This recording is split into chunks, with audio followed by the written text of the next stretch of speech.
અવધૂતચિંતન શ્રી ગુરુદેવ દત્ત. શ્રી પ્રતાપરુદ્ર હનુમાનજી મહારાજના સાનિધ્યમાં અને દત્ત પરંપરામાં પ્રગટેલ તમામ ચેતનાઓ પ્રગટ સ્વરૂપ એવા ભગવાન ઔદુંબરની છત્ર છાયામાં શ્રી ગુરુ લીલામૃતના પારાયણ નિમિત્તે અત્રે ઉપસ્થિત સર્વે ભક્તોના હૃદયમાં બિરાજેલા ગુરુ મહારાજના ચરણમાં પ્રણામ. અર્જુન કહે છે, ભગવાન હવે મારે તમને પ્રશ્ન પૂછવો છે. ભગવાનને પૂછે છે પ્રશ્ન. ભગવાને અર્જુનને કીધું કે અર્જુન, શરીર જેને કહી આત્મા શરીરથી જુદો છે એ સમજાવવા માટે આપણા શાસ્ત્રોમાં 4 વેદની કલ્પના કરી છે. 4 વેદમાં એક એક વાક્ય આપેલા છે અને એ વાક્યને મહાવાક્ય કહેવામાં આવે છે. એમાં આપણે દત્તભાવનીમાં ગાઈએ છીએ ને, છેલ્લી પંક્તિમાં તપસી તત્વમસીએ દેવ બોલો જાય છે. એમાં જે તત્વમસી શબ્દ છે ને એને મહાવાક્ય કહેવાય. મહાવાક્ય એટલે લાંબુ વાક્ય નહીં. મહાવાક્ય એટલે જેનો અર્થ બહુ જ મહાન છે એને મહાવાક્ય કીધેલું છે. તો સામવેદનું આ વાક્ય છે તત્વમસી. એનો અર્થ એવો થાય છે 3 શબ્દોનું સંધિ છે એમાં. તત્ ત્વમ અસી એટલે તે તું છે. તે એટલે કોણ? ભગવાન. ભગવાન તું જ છે આનો અર્થ એવો થાય. તે તું છે. આ સામવેદમાં આ જ વાત પછીથી ઋગ્વેદમાં અહમ બ્રહ્માસ્મિ તરીકે કીધેલી છે. એનો અર્થ એવો થાય કે હું બ્રહ્મ છું. એ જ વાત યજુર્વેદમાં પ્રજ્ઞાનમ બ્રહ્મથી કીધેલી છે. પ્રજ્ઞાનમ બ્રહ્મ એટલે જે જ્ઞાન પ્રાપ્ત કરે છે બ્રહ્મ બને છે. અને અથર્વવેદમાં એ જ કીધું છે કે અયમ આત્મા બ્રહ્મ, હું જ બ્રહ્મ છું. આ 4 વેદમાં આવા એક એક વાક્ય આપેલા છે. એને મહાવાક્ય કહેવાય. આ મહાવાક્ય પહેલાં ગુરુ પાસેથી એનું શ્રવણ કરવાનું. શ્રવણ કર્યા પછીથી એનું મનન કરવાનું અને મનન કર્યા પછી જીવનમાં ઉતારવાથી નિધિધ્યાસન થાય ત્યારે એને અપરોક્ષ જ્ઞાન કહેવાય ને એનાથી મુક્તિ મળે.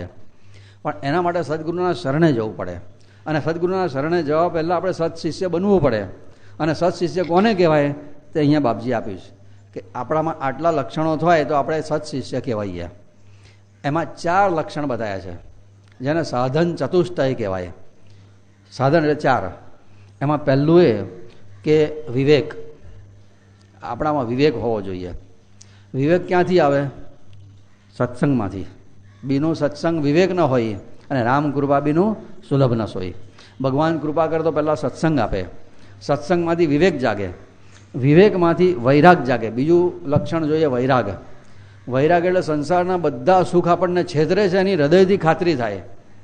પોપટની જેમ બોલવાનું નહીં પણ ખરેખર એવો અંતરથી અહેસાસ થાય કે આ સુખો મને છેતરી ગયા.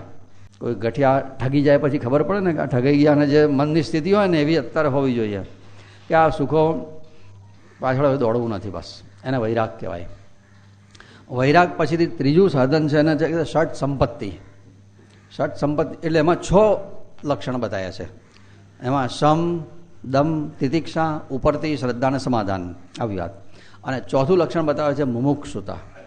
મોક્ષ મેળવવાની તાલાવેલી જોઈએ.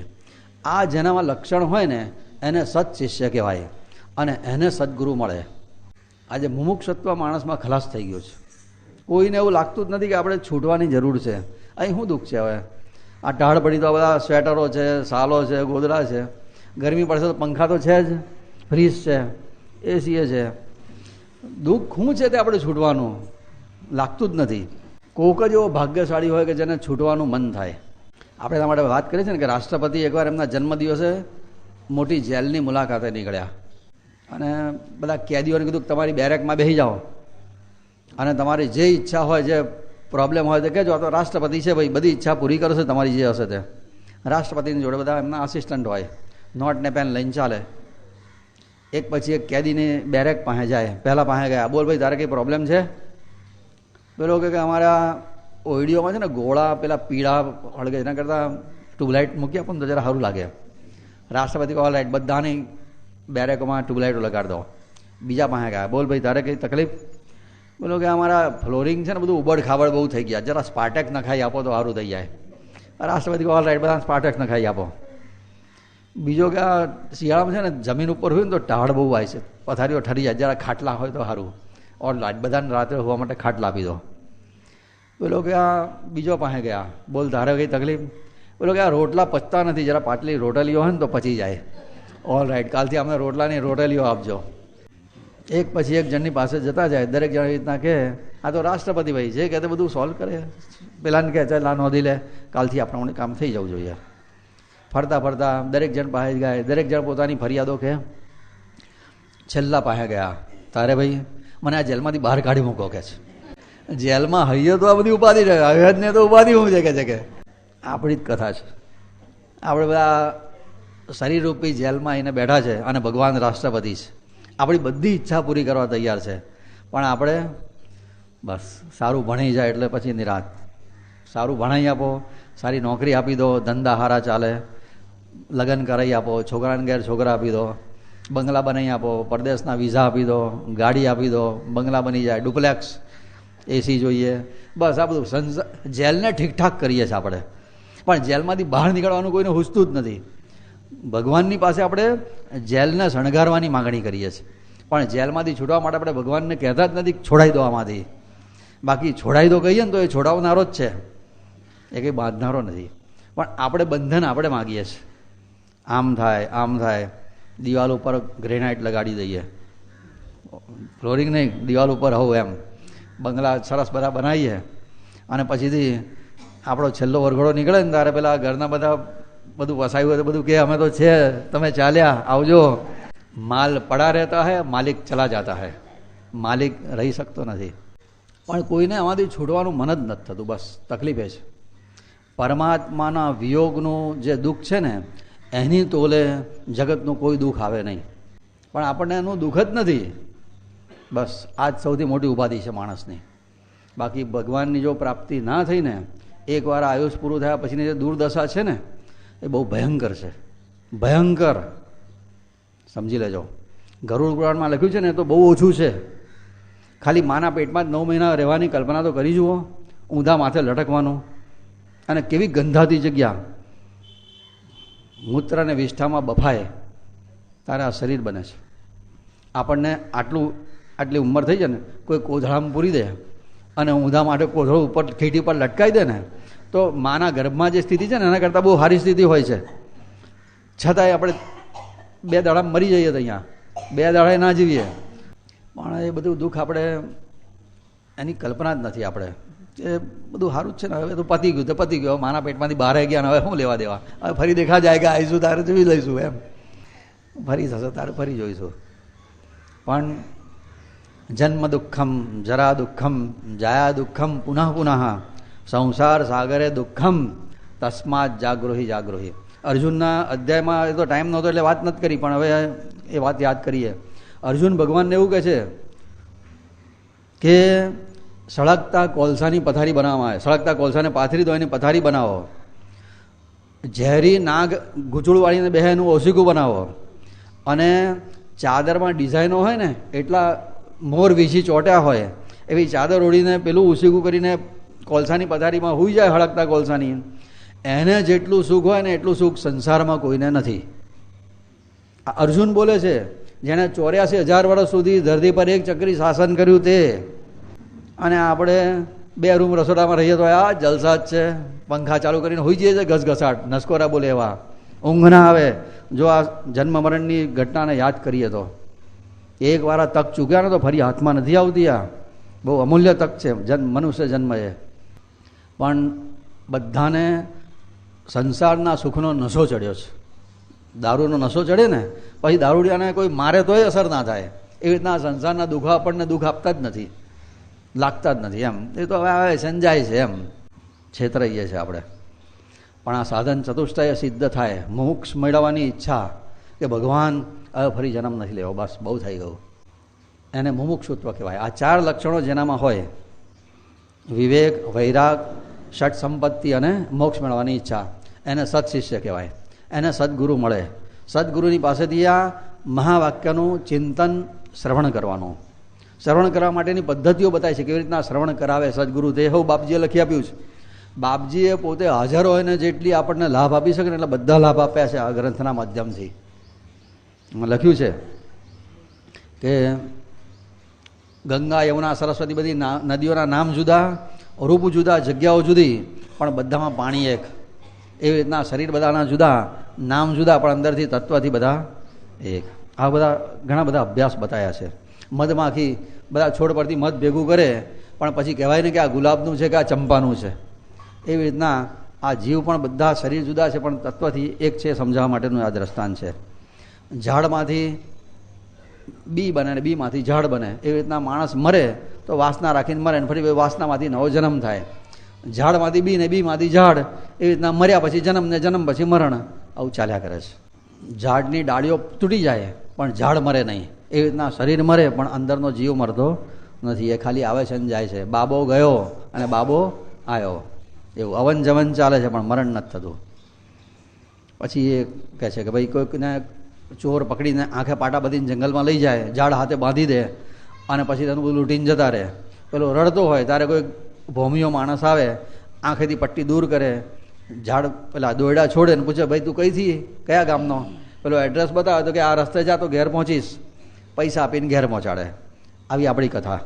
આ સંસારની માયાએ આપણને ઝાડ હાથે બાંધ્યા છે, આંખે પટ્ટીઓ બાંધી છે. સદગુરુ આવે તો પટ્ટીઓ ખોલે, દોરડા છોડે ને આપણા મૂળ ઘેર પહોંચાડે. મૂળ ઘેર એટલે ભગવાનના ચરણે. અંતકાળની પણ વાતો કરી બધી, આ થોડી વાતો ઘણી બધી વાતો કરે છે. અને આવી રીતના ષટ સંપત્તિની પણ આ અધ્યાયમાં વાતો કરી. છેલ્લા એવું કહે છે કે થોડી લક્ષણાઓની વાતો કરી છે. જહલ લક્ષણા ને અજહલ લક્ષણા ને જહલ જલ લક્ષણાની બધી. પોતાનો અર્થનો ત્યાગ કરે એને જહલ લક્ષણા કહેવાય. આપણે કહીએ કે ભાઈ તમારી દુકાન કઈ આ? તો કે અમારી દુકાન રોડ પર જ છે. રોડ પર એટલે રોડની વચ્ચે નહીં, રોડની ધાર ઉપર. પણ એ કહે એટલે આપણે સમજી જઈએ. કોઈને કહે ને ભાઈ અમારું ઘર ચાણોદમાં, તમારું ઘર કઈ? અરે નર્મદાજીને નર્મદા પર જ છે. નર્મદા પર એટલે નર્મદાની વચ્ચે નહીં, કિનારા પર. પણ આપણે સમજી જઈએ. એ કહે પણ અર્થ જુદો નીકળે, એને જહલ લક્ષણા કહેવાય. પણ કેટલાક વાક્યો એવા હોય છે કે જે પોતાનો અર્થ તો સાચવે પણ બીજો અર્થ પણ સમજાઈ દે, એને જહલ લક્ષણા કહેવાય. અગાસીમાં પાપડીઓ હુકાવા મૂકી હોય ને, પછી કોઈ છોકરાને કહે ને ભાઈ જરા હાચો છે, ચકલા બકલા ખાઈ ના જાય. એટલે ચકલાથી હાચવે ને વાંદરાથી હું હાચો પાછો. હા કે ભાઈ કહેવું ના પડે કે વાંદરાથી હાચવ છે, એમાં આવી ગયું. એને કહેવાનું ચકલા બકલાથી હાચવ છે એટલે વાંદરાથી એવું હાચવે. એને કહેવાય અજહલ લક્ષણા. પોતાનો અર્થ તો કે સમજાવે પણ બીજો અર્થ પણ સમજી જ જાય. અને ત્રીજી વાત છે જહદ જહલ લક્ષણા. એમાં પોતાનો અર્થ જાળવે પણ બીજા શબ્દોના વિરુદ્ધાંશને છોડી દે. એના માટે દેવદત્તનું દ્રષ્ટાંત આપેલું છે. કોઈ દેવદત્ત નામનો રાજા હતો. એના નગરમાં 2 જણા ગયા, ત્યારે હાથી પર ફરતો હતો. 2 સાધુઓએ જોયો. પછી સાધુ ફરતા ફરતા રામેશ્વર ગયા, ત્યારે પેલાને વૈરાગ આવી ગયો અને પણ સાધુ થઈ ગયો. અને ફરતો ફરતો ત્યાં રામેશ્વર પહોંચ્યો. ત્યારે પેલો એક સાધુ બીજાને કહે પેલો દેવદત્ત. હવે દેવદત્ત નથી પણ દેવદત્ત છે ખરો, દેવદત્ત રાજા તરીકે નથી. એને જહદ જહલ લક્ષણા તરીકે ઓળખાવે છે. ભગવાન કહે છે ટૂંકમાં સદગુરુદેવ આ મહાવાક્યને આવી રીતના સમજાવે છે. અને આને શ્રવણ કહેવાય. શ્રવણ કરવાથી પાપ બળે છે પણ મનન કરવાથી પાપની ટેવ છૂટે છે. શ્રવણે ભવભય સૌ ટળે, મનને ભ્રાંતિ જાય અને નિધિધ્યાસને જીવ સ્વયં ઈશ થઈ જાય. તો આપણે શ્રવણ કર્યું છે તો હવે મનન થશે આ વાંચીશું એટલે. પછી અર્જુન પાછો આગળ કશું પૂછશે, હા કે એ થાકવાનો નથી.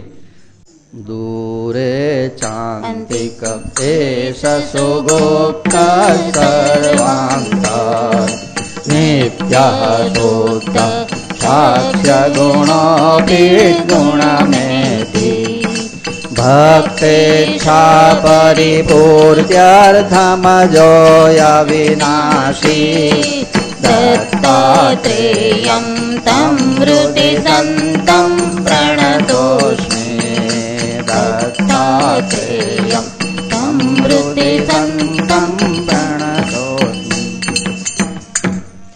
શ્રી દત્તપાદારવિંદમલિન બ્રહ્મચારી પાંડુરંગ રંગવદૂત મહારાજ વિરચિતે શ્રી ગુરુ લીલામૃતે અલખ નિરંજન સંવાદે મહાવાક્ય વિવરણ નામ સપ્તદશોऽધ્યાયः સમાપ્તः. અવધૂત ચિંતન શ્રી ગુરુદેવ દત્ત. ઓમ ગુરુ અવધૂતા તુહિ ઓમ શ્રી દત્તા. ઓમ ગુરુ અવધૂતા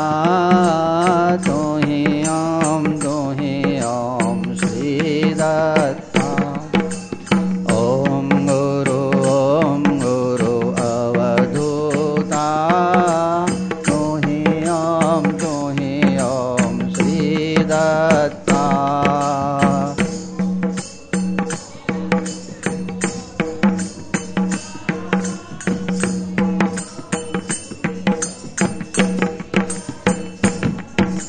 तु हि ॐ श्रीदत्ता तु हि ॐ श्रीदत्ता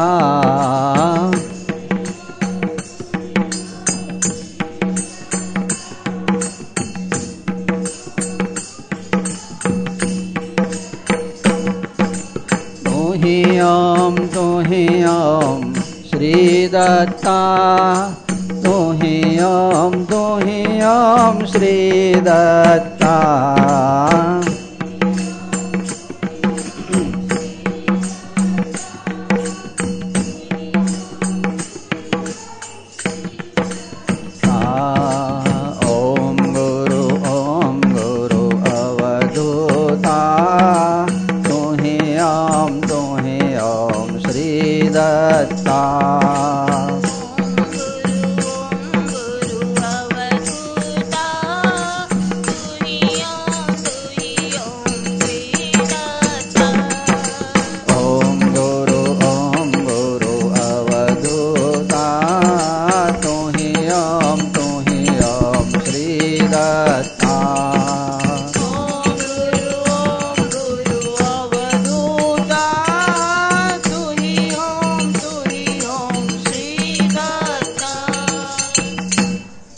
अवधूत चिंतन श्री गुरुदेव दत्ता।